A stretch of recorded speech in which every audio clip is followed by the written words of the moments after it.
So we were talking about peace earlier and how God gives peace, and he says Christ is coming, and he says peace on earth, goodwill of men. He's called the Prince of Peace. So all this stuff that Jesus brings peace, but then Jesus comes and he said, I came not to bring peace, but a sword to the air. So it's that almost sounds like it kind of contradicts itself. So I was kind of wondering what he's talking about. Well, it's through the blood of Christ that we're reconciled to God, right? And reconciliation is peace, right? Yeah. So we're, like you were saying in 2 Corinthians 5, we're the messengers of reconciliation. We're the ambassadors of peace. But think about Jesus. Jesus came into this world, healed people, thousands, made people, gave them food, gave them bread, just blessed them. And then when he opened his mouth, he exposed their wicked works. Yes.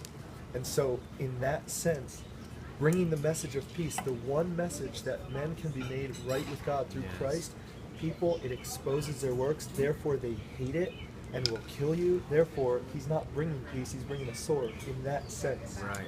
It's not a message of, I'm going to come. Jesus came to save, not to judge the first time, right? So it is a message of peace. The fact is, that message of peace is hated by men. Yes. And so when it's brought, it's going to bring the sword. It's going to bring division between father and son, mother and daughter.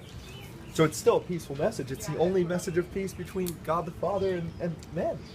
But because it exposes their works as evil, they hate it, and thus you have a sword. Yeah. So he's not contradicting himself, Right. And it's peace that he gives, not as the world gives, because I'm amazed at how the sword he brings to my life in every area that is not in alignment with his word, I don't have peace in those areas. I have a sword that comes and says, no, you can't continue in this because it doesn't align with my word. Right. When we do come into alignment, we find the peace, not as the world gives, but as he gives. Amen. Yeah, so we rejoice in this new place that we stand, that we have peace with God through Christ. So yeah, it's good. Yeah, that's awesome.